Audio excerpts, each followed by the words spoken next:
எல்லா படங்களையும் பார்த்துருவீங்களா? அநேகமாக தியேட்டரில் தான் போய் பார்க்குறேன். நம்ம ப்ரிவ்யூ ஷோவில் பார்த்துட்டு வரும்போது தான் நம்ம மைக்கை நீட்டும் போது நம்ம என்ன சொல்கிறதுன்னு ஒரு தடுமாற்றம் இருக்கும். அது வந்து தியேட்டரில் அந்த மாதிரி இருக்கிறது கிடையாது. அப்புறம் தியேட்டர் தான் என்னுடைய லைஃபே.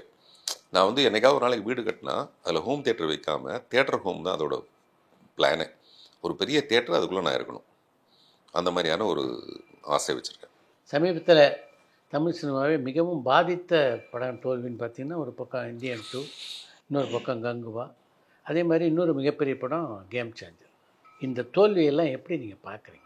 இந்த கேமை சேஞ்ச் பண்ணணும்னு தோணுது. இதே கேம் ஆடிட்டு இருக்க முடியாது, இனிமேல் கேமை கொஞ்சம் மாற்றணும்.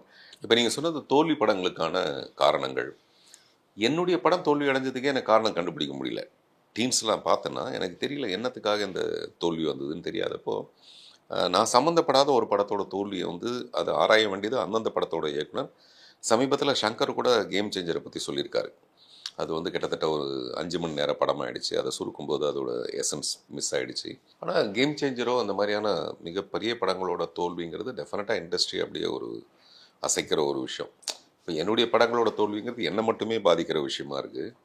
பட் அந்த மாதிரி படங்கள் வந்து மிகப்பெரிய இண்டஸ்ட்ரியை டிஸ்டர்ப் பண்ணுற மாதிரியான ஒரு விஷயம். அதனால் அதை வந்து தொடரக்கூடாது. டெஃபினட்டாக அது மாதிரியான படங்கள் வெற்றி அடையும். இத்தனைக்கும் அந்த படங்களுக்கு ஒரு பெரிய ஓப்பனிங் இருக்குது. ஆனால் எவ்வளோ பெரிய ஓப்பனிங் அந்த ஒரு ஷோக்கு தான் தாங்கும். அந்த ஒரு ஷோக்கு மேலே அது கிடையாது. நீங்கள் அந்த விளையாட்டெல்லாம் அந்த ஒரு ஷோக்கில் தான் பண்ண வேண்டியதாக இருக்குது. அதனால் எனக்கு வந்து இப்போ வெற்றி பெறுற படங்கள் என்னென்ன படங்கள் அப்படின்னு பார்த்தோம்னா, இப்போ லப்பர் பந்து மாதிரியான படங்களை பார்க்கும்போது நமக்கான நம்பிக்கை, நமக்கான சினிமாவில் இருக்கிற சஸ்டைனபிலிட்டி இன்னும் அதிகமாக இருக்கும். ஏன்னா நான் எப்போவுமே அதை நம்பினவும் கிடையாது. அந்த மாதிரி கிராண்டியரை நம்பி படம் பண்ணவனும் அப்படியான ஒரு வாய்ப்பு எனக்கு வரல. நான் பண்ணது கிடையாதுன்னா எனக்கு வாய்ப்பு கிடைச்சி பண்ணாமல் கிடையாது, அது கிடைக்கல. அதனால் இந்த சினிமா தமிழ் இண்டஸ்ட்ரி இன்னும் ரொம்ப பிரமாதமாக இருக்குன்றதான் என்னுடைய ஃபீலிங். நான் சொல்கிறது, நீங்கள் 500 கோடி போட்டு அது 200 கோடி போச்சுங்கிறது ஒரு விதம். ஆனால் வெறும் 10 கோடி போட்ட படங்கள் 70 கோடி ரூபாய் சம்பாதிக்கிறது இன்றைக்கி ஒரு நல்ல ஆரம்பமாக இருக்குது. அநேகமாக எனக்கு தெரிஞ்சு நெக்ஸ்ட் ஜென்ரேஷன் வந்து இந்த மாதிரி படங்களை தான் ரொம்ப ரசிப்பாங்கன்னு எனக்கு தோணுது. தாவணி கணவன் படத்தில் சிவாஜியோட நடித்ததில் இன்று வரைக்கும் உங்கள் நினைவிலே நிற்கின்ற ஒரு விஷயம்னா எதை சொல்வீங்க? தாவணி கணவன் வந்து என்னுடைய முதல் படம். கிட்டத்தட்ட ஒரு 4-5 சீன் கொஞ்சம் தெரியும்படியான ஒரு காட்சிகளோடு இருக்கிற ஒரு படம். இப்போ நான் வந்து என்னுடைய மனநிலை என்னவாக இருக்குன்னா, நான் வந்து அசிஸ்டன்ட் டைரக்டராக எப்படியாவது டைரக்டர்கிட்ட நல்ல பேர் வாங்கணும். அதுதான் நான் அப்ரெண்டிஸாக சேர்கிற ஒரு படம். அதில் வந்து என்னுடைய சென்டிமெண்ட்ஸ் தான் என் வாழ்க்கையோட நிறைய பெரிய ப்ளஸ்ஸாகவும் இருந்திருக்கு, மைனஸாகவும் இருந்திருக்கு. இப்போ எங்கள் அப்பா கேன்சரில் இருக்கார். நான் பாக்யராஜ்கிட்ட போய் சேரும்போது எப்போ வேணாலும் அவருடைய முடிவு நெருங்கிடலான்னும் போது எனக்கு என்னென்னா, எங்கள் அப்பாவுக்கு எப்படியா ஒரு நம்பிக்கை ஏற்படுத்தணும். நான் வந்து சினிமாவில் ஜெயிச்சிருவேன் அப்படின்னு ஒரு நம்பிக்கையை ஏற்படுத்தணும். பாக்யராஜ்கிட்ட சேர்ந்ததுக்கப்புறமேல அவருக்கு ஒரு சின்ன நம்பிக்கை ஒன்று வந்தது. அப்புறம் அதில் ஒரு போஸ்ட்மேன் வேஷனோடனே எங்கள் அப்பாவோட லைஃபே போஸ்ட்மேனாக தான் ஆரம்பிச்சிது. அதனால் எனக்கு என்னென்னா, இது என்ன கனெக்ஷன் தெரியாது. ஒரு நாளைக்கு எங்கள் அப்பா வந்து என்ன போஸ்ட்மேனாக பார்த்தாருன்னா, அவருடைய ஃப்ளாஷ்பேக் பார்த்த மாதிரி இருக்கும் அவருக்கு அப்படின்னு சொல்லிட்டு, விதின்னு ஒரு படத்தில் பாக்யராஜ் சார் போட்டிருந்தேன் அந்த காக்கி ட்ரெஸ்ஸு, போஸ்ட்மேனாக நடிச்சிருப்பார் அதில். அதை போய் அந்த கம்பெனியில் போய் நான் வாங்கிட்டு வந்து வச்சுருக்கேன் தனியாக, யாருக்கும் தெரியாமல். அது விதி படத்தில் எப்படி எனக்கு அவங்க தெரியும், விதி படத்தப்பெல்லாம் நான் வந்து அப்ரெண்டிஸாக ஒர்க் பண்ணிட்டுருக்கேன் அவர்கிட்ட. அந்த காஸ்டியூமரை போய் பிடிச்சி அந்த ட்ரெஸ்ஸை எடுத்துகிட்டு வந்து அயன் பண்ணி ரெடி பண்ணி வச்சிட்டேன். அப்போ நான் ரொம்ப ஒல்லியாக இருப்பேன், அதனால் எனக்கு அது பொருத்தமாக இருந்தது. கொஞ்சம் லூஸாக இருந்தால் கூட பரவாயில்ல அப்படின்னு நினச்சிக்கிட்டு வச்சுட்டேன். டைரக்டர் ஒன்றும் அதை ரிவீல் பண்ண மாட்டேங்கிறார், யார் அந்த ரோல் பண்ணுறதுன்னு சொல்லிட்டு. அவருக்கு என்னென்னா, நான் சினிமாவில் நடிக்க முயற்சி பண்ணுறதை விட நீ டைரக்டர் ஆனால் பெட்டர்னு சொல்லிட்டு தான் அவர் நினச்சிட்ருக்காரு. அதனால் நம்மளை இப்படியே ஒதுக்கிடுவார் போல இருக்குது. அதனால் ஒன்றும் பிரச்சனை இல்லை, பரவாயில்ல. அப்போ கோவிந்தராஜன் ஒரு அசோசியேட் இருந்தார் அவர்கிட்ட.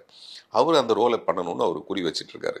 இந்த போட்டிக்கு நடுவில் யார் ஜெயிக்க போகிறாங்கன்னு தெரியல. நான் வந்து கோபிச்செட்டிப்பாளையத்தில் அந்த ஒரு பெட்டி கடியில் மறைச்சி வச்ச அந்த ட்ரெஸ்ஸோடு அப்படியே இருக்குது.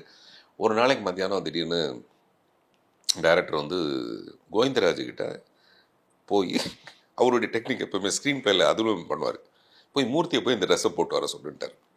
அவ்வளோதான். கோவிந்தராஜ் வந்து அந்த ட்ரெஸ்ஸை தூக்கி மூஞ்சில் அடிச்சு, என் மூஞ்சில் அடிச்சு போ கூப்பிட்றாரு ஒன்று அப்படின்னு சொல்லிட்டாரு. அப்படியே வாங்கி அந்த ட்ரெஸ் அப்படியே வச்சுட்டு நான் தான் ரெடியாக இருக்கேன், வேற ஒரு ட்ரெஸ் எடுத்து போட்டுக்கிட்டு அங்கே போய் நின்ட்டேன். போனால் இப்போ சிவாஜி சார் வந்து அந்த பெட்டில் பிளட் வாமிட் பண்ணணும். அதில் என்னுடைய டைலாக் பெரிய டைலாக்கு. நான் பேசி முடித்தோன்னா பிளட் வாமிட் பண்ணணும், இதான் ஷார்ட்டு. அவருக்கு ப்ரொஃபைலில் கேமரா, நான் நின்றுட்டு இருக்கேன், எனக்கு தான் ஃபேவராக இருக்குது. அப்புறம் எல்லாம் ரெடி ஆனதுக்கப்புறம் அவர், பாக்யா அது யார் அந்த போஸ்ட்மேன், யார் நடிக்கிறது அப்படின்னு கேட்டார். இவர் தான் சார் என் அசிஸ்டன்ட். எப்போவுமே இல்லைன்னா இந்த மாதிரி என்ன அசிஸ்டன்ட்ஸு அந்த தெருவில் போகிறவங்க ஊருக்காரவங்களாம் கூப்பிட்டு நடிக்க வச்சாங்க. அதுக்கு ப்ரீவியஸாக ஏதோ ஒரு சீனில் பூசாரியாக ஒருத்தர் நடிக்கிறான், அவனை அந்த ஊர்க்காரனை நடிக்க வச்சுட்டாரு. அதில் இவர் ஏதோ கோவப்பட்டார் சிவாஜி சார். ஆமாம், சிவாஜி சார் அவன் ஏதோ மரியாதை எல்லாம் பேசுகிறான். பேசுகிறான்ட்டு அவனுக்கு கோமலை கட்டி விட்டு ஏதோ ஒரு காமெடி பண்ணுறாரு. அது வந்து அவருடைய ஸ்டேட்டஸ்க்கு வந்து அதெல்லாம் ஒத்து வரல. அதனால் இவர் தான் அப்படின்னு உடனே நீங்கள் வா அப்படின்னு என்ன கூப்பிட்டாரு. நீ போப்பா, நீ பாக்கியா, நீ போய் வேலைக்கு பாருன்னு சொல்லிட்டு என்னை தனியாக கூப்பிட்டு, நீ நடிக்கிறத பற்றி அண்ணனுக்கு எந்த விதமான அப்ஜெக்ஷன் இல்லை. என்னன்னா இந்த படத்துக்கு ப்ரொடியூசர் உங்கள் சார் தான், உங்கள் டைரக்டர் தான் ப்ரொடியூசர். இப்போ நீ வந்து ஏதாவது உளறி கொட்டிட்டேன்னா, நான் வாமிட் பண்ணிட்டேன்னா அண்ணனுடைய ட்ரெஸ் எல்லாம் ஸ்பாயில் ஆகிடும். அண்ணன் கோபிச்செட்டிப்பாளையத்துக்கு போய் இந்த ட்ரெஸ்ஸை மாற்றிட்டு வரதுக்கு 3 மணி நேரம் ஆகும், போகிறதுக்கு வரதுக்கு சொல்கிறார். ஆமாம், 3 மணி நேரம் ஆகும். அதனால் இதெல்லாம் நல்லா யோசித்து பார்த்து நம்ம டைரக்டருக்கு இப்படி ஒரு துரோகம் பண்ணலாமா வேண்டாமா அப்படின்னு நீ முடிவு எடுத்துக்கோ அப்படிங்கிறாரு. என்ன ஹார்ட் அட்டாக்லாம் ரொம்ப சாதாரணம் அந்த மாதிரி. நான் வந்து கேட்டுட்டு இல்லை சார், எங்கள் டைரக்டர் வந்து என்னை கூப்பிட்டு மிரட்டுறது அவருக்கு தெரியுது. அப்புறமேல இப்போ நீ முடிவு பண்ணிட்டு நீ அடிக்கிறது வந்து உன் தலையெடுத்து அப்படின்ற மாதிரி சொல்லி அனுப்பிச்சிட்டாரு. அது நான் யார் என்னன்னு அவர் என்னை கேட்கவே கிடையாது. எனக்கு கொஞ்சம் நடிக்க தெரியுமான்னு கேட்கவும் கிடையாது. மிரட்டி மட்டுமே அனுப்பிச்சிட்டாரு. அப்புறம் போனோம் டைரக்டரையோ என்னையா மானத்தை காப்பாற்றுவியா நீ அப்படின்றாரு அவர். எனக்கு எங்கள் அப்பா கேன்சரு, அவர் இறக்கிறதுக்குள்ளே நான் போஸ்ட்மேனாக நடிக்கணும், இதெல்லாம் அந்த பக்கத்தில் ஏதோ ஒன்று ஓடிட்டு இருக்கு. இவர் கூப்பிட்டு இப்படி மிரட்டுறாரு. அப்புறம் நான் மனப்படம் பண்ணி வச்சிட்டேன் கரெக்டாக கிளியராக. அப்புறம் ஷார்ட் ரெடி அப்படின்னு எடுத்தாங்க. எடுத்தால் ஒரே டேக்கில் ஓகே. அந்த ஷார்ட் வந்து ஒரு டேக்கில் ஓகே ஆச்சு. அவ்வளோ லென்த் டைலாக் நான் பேசினேன். நான் தான் அவரை கைப்பிடிச்சி கூட்டிகிட்டு போய் அந்த வாய் கொப்பளிச்சு விட்டு தண்ணியெல்லாம் கொடுத்தோன்னே, ட்ராமா எக்ஸ்பீரியன்ஸா அப்படின்னாரு. உண்மையிலேயே எனக்கு ட்ராமா எக்ஸ்பீரியன்ஸ் இருக்குது. நான் எஸ்வி ராமதாஸ்னு ஒரு ட்ராமா ட்ரூப்பில் ஆக்ட் பண்ணிட்டு இருந்தேன். அதனால் அப்புறம் தான் அவர் கேட்குறாரு, ஓ ட்ராமா எக்ஸ்பீரியன்ஸ், ஏன்னா இவ்வளோ பெரிய லென்த்தி டைலாக்கை கரெக்டான மாடுலேஷனில் பேசுகிறேன். அதுலேருந்து அவர் நமக்கு ரொம்ப தோஸ்த் மாதிரி, வா போஸ்ட்மேன் அப்படின்னுவார். நான் முதலே சொன்ன மாதிரி கொஞ்சம் அறிவானவனை பார்த்தா டெஃபினட்டாக அவனுக்கு அறிவு இருக்குன்னு தெரிஞ்சுன்னா அப்புறம் ஃப்ரெண்ட் ஆகிடுவோம். அப்படி தான் நாங்கள் அவரோட ரொம்ப க்ளோஸாக பழகிறதுக்கான விஷயம் இருந்தது. எம்ஜிஆர் சார்கிட்ட வந்து நமக்கு அப்படியான ஒரு வாய்ப்பு கிடைக்கல. ஒரு தடவை மட்டும் ராமவரம் தோட்டத்துக்கு போகும்போது டைரக்டரோட சேர்ந்துட்டு நான் உள்ளே போயிட்டேன். உள்ளே போயிட்டோன்னே அவருடைய அந்த கருப்பு கண்ணாடி வழியாக பியர்ஸ் பண்ணி என்னை பார்க்குறது தெரியுது. இவன் யார், இவன்ட்ட யார் தேவையில்லாத ஒரு ஆள் உள்ள வந்துட்டான்ன்றது வெறும் பார்வையில் மட்டுமே. அந்த அவருடைய கருப்பு கண்ணாடி தெரியல, உள்ள ஒன்றுமே இருக்காது. அவர் சும்மா அதில் எனக்கே தெரியுது நான் அப்படி பின்னாடி இப்படி போகிறேன். அப்படி ஒரு ஷார்ப் லுக்கு. அப்போ டைரக்டர் வந்து திரும்பி பார்த்துட்டு நம்ம அசிஸ்டண்ட் தான் அப்படின்னு சொன்னார். அவ்வளோதான், அதுக்கு மேலே எனக்கு தெரியாது. இது வந்து நான் அப்புறம் பிற்காலத்தில் தெரிஞ்சுக்கிட்டேன். அவருக்கு ஒரு ஜோசியர் சொல்லியிருக்காரு, யாருக்கு, எம்ஜிஆருக்கு. அவருடைய கண் வந்து ரொம்ப எக்ஸ்பிரசிவான கண்ணா. அதனால் நீங்கள் வந்து டெஃபினட்டாக கண்ணாடி போட்டு கண்ணை மறைச்சே தரணும். இல்லாட்டி நீங்கள் என்ன நினைக்கிறீங்கன்னு எதிராளிக்கு தெரியக்கூடாது. அவருடைய நிறைய இதெல்லாம் வச்சுருப்பார், பத்ம யுகம்லாம் வச்சுருப்பார் அவர். அதில் ஒன்று வந்து இந்த தன்னுடைய கண்ணாடி மூலமாக தான் என்ன பார்க்குறேன், நான் என்ன நினைக்கிறேங்கிறது எதிராளிக்கு தெரியக்கூடாதுன்றதுக்காக தான் மறைச்சி அந்த மாதிரி ஒரு கண்ணாடி போட்டிருந்ததா சொன்னாங்க. ஸோ அப்படி தான் எம்ஜிஆரை வந்து ஒரே ஒரு தடவை தான் சந்திக்க முடிஞ்சு. அதுக்கப்புறமேல மவுண்ட் ரோட்டில் வந்து அவருக்கான ஒரு பெரிய பாராட்டு விழா பாரதிராஜா சார் தலைமையில் நடக்கும்போது அந்த எதிர்பக்கம் கேமரா எடுத்துகிட்டு போனதில் ஒருத்தன் நானும். அந்த ஆப்போசிட் சைடில் ஒரு வண்டி போகும், அங்கே கேமரா நின்றுருக்கும். அதில் நானும் பக்கத்தில் ஆமாம் எம்ஜிஆர் கை காமிச்சிட்டு போவார். அது கூட இப்போ ரீலாக போகும். ரஜினி சார் வந்து அப்படி பயங்கர ஸ்டைலாக பார்த்துட்டு போவார். அப்போ நான் அங்கே எதிர்க்க நின்றுட்டு பார்த்துருக்கேன். அந்த மாதிரி ரொம்ப தூரத்துக்கு உறவு அவர். உங்களுடைய மனமுறிவுக்கு பின்னால் எத்தனை காதலிகளை சந்திச்சிருக்கீங்க? இப்போ நீங்கள் 3 கதாநாயகி பேரை சொல்லுங்கள், 3 கதாநாயகர்கள் பேரை சொல்லுங்கள், 3 டைரக்டர் பேரை சொல்லுங்கன்ற மாதிரி இது அடங்க மாட்டேங்குது. அந்த மாதிரி ஒரு எண்ணிக்கைக்குள்ளே அடங்க மாட்டேங்குது. நான் வழக்கமாகவே ஃபோட்டோ எடுக்கும் போதெல்லாம் 1 2 3 அப்படின்னு வாங்க. ஏன் உங்களுக்கு அதுக்கு மேலே தெரியவே தெரியாது எந்த ஃபோட்டோகிராஃபருக்கும் அப்படின்னு சொல்லுவேன். அந்த மாதிரி. பட் சமீபத்தில் கூட ஒரு ரீல் ஒன்று போச்சு. இப்போ நம்மளை நேசிக்கிற ஏதோ ஒரு பெண் ஏதோ ஒரு காரணத்துக்காக அவங்க மனசு மாறும்போது அது முதல்லலாம் ரொம்ப பெரிய கஷ்டமாக இருந்தது. இப்போ அப்படிலாம் கிடையவே கிடையாது. அம்மா தாயே போயிட்டு வா. அது வந்து இந்த டிஸ்டர்பன்ஸ் வந்து வந்தே தீருது. ஒருத்தரை ஒரு நேரத்தில் நம்ம ஏதோ ஒரு விஷயத்துக்காக பிடிக்குது, அப்புறம் பிடிக்காமல் போகிறதுக்கு ஏதோ 100 காரணங்கள் வருது. அப்புறம் அந்த பழகு சேர்ந்துருக்கிற நேரம் பூரா தடுமாற்றமாக இருக்குது. இவங்ககிட்ட எப்படி சொல்லிட்டு போகிறது அப்படின்னு தோணுது. அந்த மொமெண்ட்டே வந்து எப்படி நம்ம நேசிக்கப்படுதுன்னு ஒரு மொமெண்ட் இருக்குது பார்த்தீங்களா, அது வந்து எனக்கு உண்மையிலே எனக்கு தெரியல. அப்புறமேல நான் யாரையும் ஒன்றும் இம்ப்ரெஸ் பண்ணணும்னு நினச்சிட்டுலாம் பண்ணுறது கிடையாது. பட் அது நிகழும், ஏதோ ஒரு வகையில் நிகழும். அது வந்து மனசுக்கு ரொம்ப பெரிய சந்தோஷமாக இருக்கும். இப்போ நான் சொல்கிறேன்ல, WCCக்கு போனால் ஒரு 3000 பெண்கள் இருக்காங்க, எல்லாருடைய கைத்தட்டலும் சந்தோஷமும் நம்மளை அந்த மாதிரி ஒரு நேசித்தலை விட நேசிக்கப்படுதல் வந்து ஒரு பெரிய டானிக். அது காரணமே இல்லாமல் அந்த மாதிரி பொண்ணு ஏன் நம்மக்கிட்ட என்ன அப்போனா பெண்கள் அதிகமாக விரும்புறது என்னவாக இருக்கும்னா, ஒருத்தங்கிட்ட இருக்கிற டேலண்ட், அவன் ரொம்ப திறமையானவனாக இருக்கணும். அப்புறம் இப்போ நம்ம கவிதை இதெல்லாம் எழுதுவோம், கவிதை எடுத்து கண்ட இடத்துல ஏதாவது ஒன்று சொல்லி வைப்போம். இப்போ கூட ஒரு பொண்ணு மைக்கை வச்சுட்டு WCCயில் நல்ல அந்த லைட்லாம் இருக்குல்ல, அதுக்கு பின்னாடி தான் அது கேட்குது. நான் சொன்னேன், நீங்கள் ரொம்ப பிரைட்டாக இருக்கீங்க, எனக்கு சுத்தமாக தெரியல, இப்படி வாங்க அப்படின்னு சொன்னேன். அது அப்படியே சார் இந்த மாதிரிலாம் பேசினா அப்புறம் பெண்கள் மயங்காமல் என்ன சார் பண்ணுவாங்க அப்படின்னு. எனக்கு முன்னாடி ஒரு பூங்கொத்து வச்சுருந்தாங்க. நான் சொன்னேன், இதெல்லாம் வேஸ்ட், இவ்வளோ பெரிய பூங்கொத்தை விட்டுட்டு எதுக்கு இந்த பூங்கொத்து இங்கே வைக்கிறீங்க அப்படின்னு. இந்த மாதிரி பேசுறதுல இருக்கிற கொஞ்சம் ஒருத்தன் ஹியூமரஸாக இருக்கான், ஹியூமனிடேரியனாக இருக்கான், டேலண்டடோ இருக்கான் போது அவன் மேலே ஒரு ஒரு விதமான விருப்பம் வரதுக்கான வாய்ப்பு இருக்கும். அந்த விருப்பம் வந்து மனசுக்குள்ளே இருக்கிற வரைக்கும் சந்தோஷமாக இருக்குது, அது நெருங்குற வரைக்கும் சந்தோஷமாக இருக்குது. நான் எப்போல்லாம் நான் நெருங்கலாம்னு நினைக்கிறேனோ அப்போ நான் நொறுங்கி போயிடுறேன். நான் அது உடஞ்சி போயிடுது, அது நீர்க்குமிழி மாதிரி ஆயிடுது. அது நிறைய நடந்துகிட்டே தான் இருக்குது. அது ஒரு மொமெண்ட்லேயே வந்துட்டு இருக்கு. என்னுடைய அடுத்த புத்தகத்தோட பேர் வந்து வழிநெடுக காதல் பூக்கும். வழிநெடுக காதல் பூக்கும். அது வந்துகிட்டே தான் இருக்கும். அது எனக்கு தெரியல, நான் அதை பற்றி பேசுகிறேன், நிறைய பேர் அதை பற்றி பேச மாட்டாங்கன்னு நினைக்கிறேன். பேசுறது இல்லையோ அப்படின்னு தோணுது. நான் என்ன ஏதோ ஒரு ஸ்பெஷலான மனிதனாக, நான் எல்லா மனிதர்களுக்குள்ளேயும் ஏற்படுற மாதிரியான விஷயங்கள் இருக்கும். ஒருவேளை நான் அதை ரொம்ப அதிகமாக பூஜிக்கிறனோ அல்லது ரொம்ப அதை என்ஹான்ஸ் பண்ணிக்கிறனோ மனசுக்குள்ளேன்னு தெரியல. அப்படி அது உடையறதுக்கான வாய்ப்பு வரும்போது முதல் ஆளாக நானே நிற்கிறேன். அம்மா தாயே நீ போயிட்டு வா, அல்லது போகிறதுக்கான வழி என்ன உண்டோ அந்த வழியெல்லாம் ஏற்படுத்தி விட்டுட்டு மறுபடியும் நான் தனிமைக்கு வந்துடுவேன். அப்புறம் மறுபடியும் காத்திருப்பேன். அங்கே ஏதோ ஒரு படகு வரும், அந்த கடலுக்குள்ளே இருந்து அப்படி மெதுவாக ஒரு படகு வரும், அப்படி தான் ஒரு காதல் வரும். அப்புறம் இதெல்லாம் நம்ம காதல்னு சொல்கிறதா எனக்கு தெரியல. பட் மனசை சந்தோஷப்படுத்திக்கிற ஒரு விஷயம். ஜெயிச்சா குழந்தை பிறக்கும், இல்லைன்னா கவிதை பிறக்கும். எனக்கு நிறைய கவிதை பிறக்குது. இப்போ மனமுறிவு அப்படின்றது தவிர்க்க முடியாது. நீண்ட நாட்கள், அதாவது 10-15 வருஷமோ 20 வருஷமோ ஒருத்தர் சேர்ந்து வாழ்றது இனி சாத்தியமில்லை அப்படின்ற மாதிரி நீங்கள் சொல்லியிருந்தீங்க. அதுதான் உங்களுடைய கருத்தா? நான் இப்போ சந்திக்கிற வரைக்கும் எல்லாரும் அப்படி தான் இருக்காங்க. எனக்கு ரொம்ப வேண்டிய ஒருத்தர் கல்யாணம் ஆச்சு, 1.5 வருஷம் தான் ஆகுது. 1 வருஷத்தில் அவங்களுக்கு குழந்தை இருக்குது. ஆனால் அவங்க டைவர்ஸை நோக்கி போகிறாங்க. இப்போ அப்போ மட்டும் நமக்கு என்ன தோணுதுன்னா, இன்னும் கொஞ்சம் பிளான் பண்ணிக்கிட்டு, அந்த ஃபேமிலி பிளானிங்கிறது வந்து அது கிடையாது. எது ஃபேமிலி பிளானிங்னு சொல்கிறோமோ அது இல்லை ஃபேமிலி பிளானிங்கிறது. நம்ம ஃபேமிலியாக மாறலாமா வேண்டாமா, ஒரு குழந்தைய நம்ம உருவாக்கலாமான்னு முடிவாகிறதுக்கு முன்னாடி அந்த மனமுறிவுன்றது அக்செப்டபிள்னு தோணுது. இப்போ கூட ஊபி அரசாங்கத்தில் ஜட்ஜ்மெண்ட் வந்திருக்கு. ஒரு குடும்ப பெண், ஒரு மனைவி இன்னொருத்தரை நேசிக்கிறது வந்து தவறான செயல் அல்ல அப்படின்னு தீர்ப்பு கொடுத்துருக்காங்கன்னு சொல்லிட்டு. அந்த மாதிரி அது வந்து அதான் சொல்கிறேன், மனசுக்குள்ள அந்த மாதிரியான விருப்பங்கள் வந்து ஏற்படும். கணவனோ மனைவியோ ஒரு சூப்பர் மார்க்கெட் கிடையாது, எல்லாம் ஒரே இடத்துல கிடைக்கிறதுக்கு. ஒரு சில விஷயம் ஒரு இடத்துல கிடைக்கும், ஒரு சில கிடைக்காத ஒரு விஷயம் வேற எங்கேயோ ஒரு இடத்துல கிடைக்கும். என்கிட்ட சில பெண்கள் சொல்லியிருக்காங்க, உங்களை மாதிரி அவருக்கு கவிதை எழுத தெரியாதுங்க அப்படின்னு. ஏங்க அவர் கவிதை எழுதணும்னு சொல்லுறாங்க. எல்லாரும் எதுக்கு கவிதை எழுதிட்டே இருக்கணும், தேவையில்லையே அப்படின்னு சொல்லுவோம். அந்த மாதிரி நம்ம மனசுக்குள்ள தேடல் எங்கேயோ இருக்கும். ஆனால் அந்த தேடல் வந்து இந்த குழந்தைங்கள்லாம் உருவாகிறதுக்கு முன்னாடியே இருந்ததுன்னா அதில் அந்த குழந்தைங்களுடைய வாழ்க்கையும் ஒரு முக்கியமான விஷயமா இல்லாமல் இருக்கும். அதனால் டெஃபினட்டாக நான் சந்தித்த வரைக்கும் இந்த ரொம்ப லாங் ஸ்டாண்டிங்காக போகிற ஒரு மேரேஜஸ் டெஃபினட்டாக குறைவாக தான் இருக்கும்ன்றது எனக்கு தோணுது. நான் சிஷல்ஸ்னு ஒரு ஐலாண்டு போயிருக்கேன். சிஷல்ஸ் அங்கே வந்து ஒரு 10 வருஷமாக லிவிங் டுகெதரில் இருக்கிறவங்கலாம் இருக்காங்க. 4 குழந்தை பிறக்குது. ஆனால் என்னைக்காவது ஒரு நாளைக்கு அவங்க கல்யாணம் பண்ணால் குறைஞ்சது 6 மாதத்துக்குள்ளே டைவர்ஸ் பண்ணிடுறாங்க.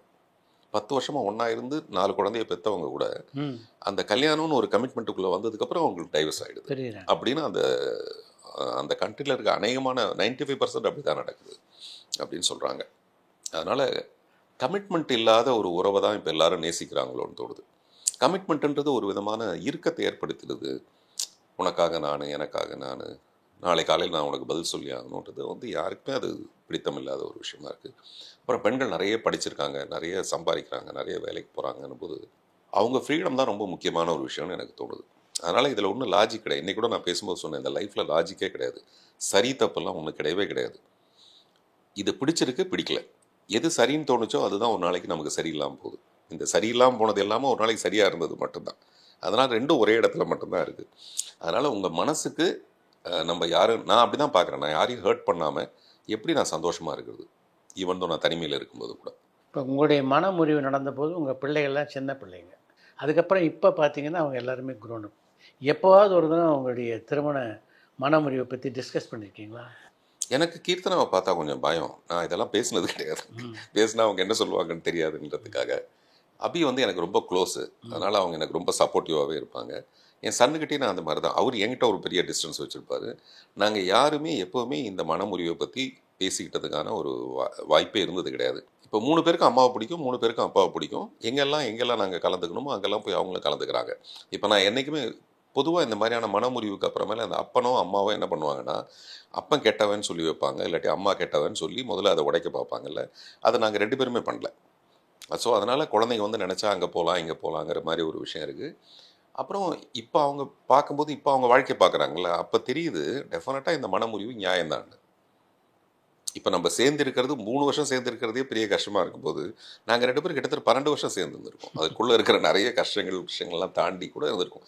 இப்போ அவ்வளோ பெரிய பொறுமை யாருக்குமே இல்லை. அதனால் உண்மையிலேயே இவங்க பொறுமைக்காக இவங்களுக்கு கோயில் கட்டலாம் அப்படி நினச்சிட்டு இருக்காங்களோ என்னமோ தெரியல. இப்போ நான் ரொம்ப சகஜமாக இதெல்லாம் சாதாரணமாக பேசுகிறேனே தவிர அப்படிலாம் நாங்கள் பேசிக்கிட்டதுக்கான விஷயம் இல்லை. இப்போ கூட நான் சமீபத்தில் என்னுடைய மனைவியோட அம்மா வந்து இறந்துட்டாங்க, தவறிட்டாங்க. அபி தான் ஃபோன் பண்ணி எனக்கு சொன்னாங்க. காலையில் போய் நின்னவன் ராத்திரி வரைக்கும் நான் அங்கே தான் நின்றுட்டு இருந்தேன். எல்லா ஏற்பாடும் நான் பண்ணிகிட்டு இருந்தேன். மறுநாள் கூட என்னுடைய மனைவி எனக்கு ஒரு மெசேஜ் அனுப்பிச்சாங்க. A to Z நீங்கள் தான் பார்த்தீங்க, நான் பார்த்துட்டு இருந்தேன், ரொம்ப நன்றி, அந்த மாதிரி ஏதோ ஒன்று அனுப்பிச்சாங்க. இந்த இடத்துல நான் என்னவாக இருக்கணுமோ அந்த இடத்துல நான் அதுவாக தான் இருக்கேன். என்னுடைய மகளுடைய திருமணமோ எதுவாக இருந்தாலும் அவங்களுடைய இம்பார்ட்டன்ஸ் அதில் இருக்கணும்.